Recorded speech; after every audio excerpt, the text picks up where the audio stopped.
আসসালামু আলাইকুম এভরিওয়ান, সবাই কেমন আছেন? আশা করছি আল্লাহর রহমতে যে যেখানে আছেন ভালো আছেন, সুস্থ আছেন।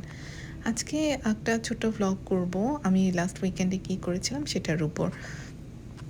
তো উইকেন্ডে অনেকগুলো পেঁয়াজ কিনে এনেছিলাম। পেঁয়াজগুলোর বেরেস্তা বানাবো বলে আগে থেকে আমি অনেক পেঁয়াজ আমি এনে রাখি বেরেস্তা করার জন্য, অথবা পেঁয়াজ আমি পেস্ট করে ভুনে রাখি তেলের মধ্যে দিয়ে। তো এটা বেশ সহজ হয়, রান্নার কাজটাও দ্রুত হয়। তো প্রথমে সব পেঁয়াজগুলো আমি ভালো করে পরিষ্কার করে নিচ্ছিলাম। পেঁয়াজের দুই পাশের এক পাশটা আমি কেটে ফেলে দিচ্ছিলাম, আরেক পাশ যেটা শিকড়ের অংশ বা গোড়ার অংশ সেটা রেখে দিচ্ছিলাম, যেহেতু আমি পরবর্তীতে এটা স্লাইস করব স্লাইসারে। আর পাশের যে ছোলা, সেগুলো যে শক্ত অংশটা আবরণটা সেটা আমি ফেলে দিচ্ছিলাম। তো চাকু দিয়ে এক পাশে এভাবে করে কেটে বাকি পেঁয়াজগুলো আমি পরিষ্কার করে নিচ্ছিলাম। এটা বেশ সুবিধা হয় আমাদের। আর উইকেন্ড মানে কিন্তু ব্যস্ততার সবচেয়ে বেশি দিন। অন্যান্য ডেজে যেমন উইকডেজে আমাদের কিন্তু তেমন একটা ব্যস্ততা থাকে না, শুধু অফিস বাসা এই তো। কিন্তু উইকেন্ডে দেখা যায় ঘরদোর পরিষ্কার করা, লন্ড্রি করা, কাপড় চোপড় গুছানো, এইসব মশলাপাতি করা, তারপরে আপনার খাবার, পুরো উইকের খাবার রেডি করা, সব কিছু এসবের পিছনেই টাইম চলে যায়, অনেক সময় চলে যায় আসলেই। তো এই যে আমি এখানে স্লাইসারটা বের করে এটা অ্যাসেম্বল করে নিচ্ছিলাম। এখানে অনেকগুলো ব্লক আছে, সেই সবগুলো ব্লক তো আমি ব্যবহার করব না, শুধু যেটা স্লাইসারের যে ব্লকটা সেটাই আমি ব্যবহার করব। এগুলো এভাবেই প্যাকেটে করে এসেছিলো। তো এইটা আমি নিব, যেটা বেশ বড় একটা দাঁত, সেটা আমি স্টিকার দিয়ে ঢেকে রেখেছি। এভাবেই এসেছিলো, আমি ওভাবেই রাখবো। তো যা যা লাগবে না সেইগুলো আমি সরিয়ে ফেলছিলাম কাউন্টার থেকে। কাউন্টার পরিষ্কার করে নিয়েছিলাম, তাতে সুবিধা হয় কাজ করতে।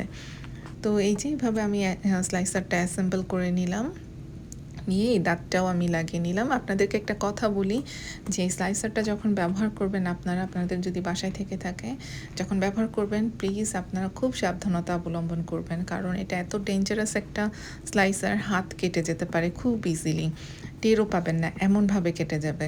আমার একবার হাত কেটে গিয়েছিল, আঙ্গুল, ডান হাতের বুড়া আঙ্গুলটা, এবং আমার প্রায় 2 সপ্তাহ লেগেছিল হিল হতে। তো প্লিজ আপনারা সাবধানে এটা ব্যবহার করবেন। এটা এই যে আমি কাটার পরে যে বলেছিলাম যে গোড়ার অংশ বা শিকড়ের অংশটা, সেটা আমি ফেলে দিচ্ছিলাম একটা প্লাস্টিক ব্যাগে। তো এই যে দেখুন কাটার পরে কি সুন্দর হয়েছে দেখতে, আমার এজন্য এই স্লাইসারটা খুব পছন্দ। একদম মিহি করে কাটা হয়েছে, একদম লাচ্ছাদার কাটা যেটা বলে সেরকম কাটা হয়েছে, সবগুলো একই সমান। তো এই জন্যই আমার কাছে পছন্দ। তো সবগুলো পেঁয়াজ এক এক করে আমি কেটে নিচ্ছিলাম। তো হলুদ বোল, এই পেঁয়াজগুলো আমি কাউন্টারে রেখে হলুদ বোলটাতে আমি কাটা পেঁয়াজগুলো রেখে দিচ্ছিলাম আমার সুবিধার জন্য। তো এভাবেই করে বাকি পেঁয়াজগুলো আমি কেটে নিব। আপনারাও চাইলে এভাবে বেরেস্তা আগে থেকে রেডি করে রাখতে পারেন। আমার হয়েছিল প্রায় বড় এক বক্স। তো একটা কড়াই আমি চুলায় দিয়ে নিয়েছিলাম। এই কড়াইটায় আমি শুধুমাত্র ভাজাভাজির জন্যই ব্যবহার করি। তো এটা চুলায় দিয়ে গরম করতে দিয়েছিলাম, হাই হিটে আমি তেল দিয়ে দিলাম। বেশ অনেকটা ডুবো তেলে ভাজতে হবে পেঁয়াজগুলো বেরেস্তা করার জন্য। তো আমি একটু অপেক্ষা করব এটা গরম হওয়ার জন্য পুরোপুরি। তো পেঁয়াজগুলো আমার রেডি, কাটা শেষ। তো এখন জাস্ট ভাজার পালা। তো এই যে পেঁয়াজগুলো রেডি, আর এই পাশে আমার তেলও রেডি। তো আমি অল্প অল্প করে পেঁয়াজ দিয়ে আমি ভেজে নেব, বেশি দেব না, কারণ এইসব দেশে দেখা যায় যে পেঁয়াজে প্রচুর পরিমাণে পানি থাকে, বেশি করে পেঁয়াজ দিলে কাদা কাদা হয়ে যায়, বেরেস্তা আর হয় না। এই জন্য অল্প অল্প করে পেঁয়াজ দিয়ে আমি এগুলো বেরেস্তা করে নেব। একটু সময় নিয়ে করব।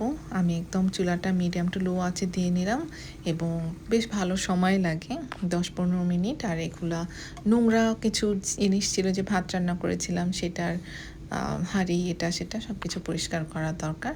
আর এইভাবে আমি একটা জালি আর বাটি রেডি করে রেখেছি, পেঁয়াজ যাতে ভাজার পরে আমি এই জালির ভেতরে রাখতে পারি। আপনাদেরকে দেখাই, এই যে জালির মধ্যে যদি তেলটা রাখি, এক্সট্রা তেলটা এই জালি ভেদ করে ওই যে স্টেনলেস স্টিলের বাটি আছে সেটার মধ্যে চলে যাবে।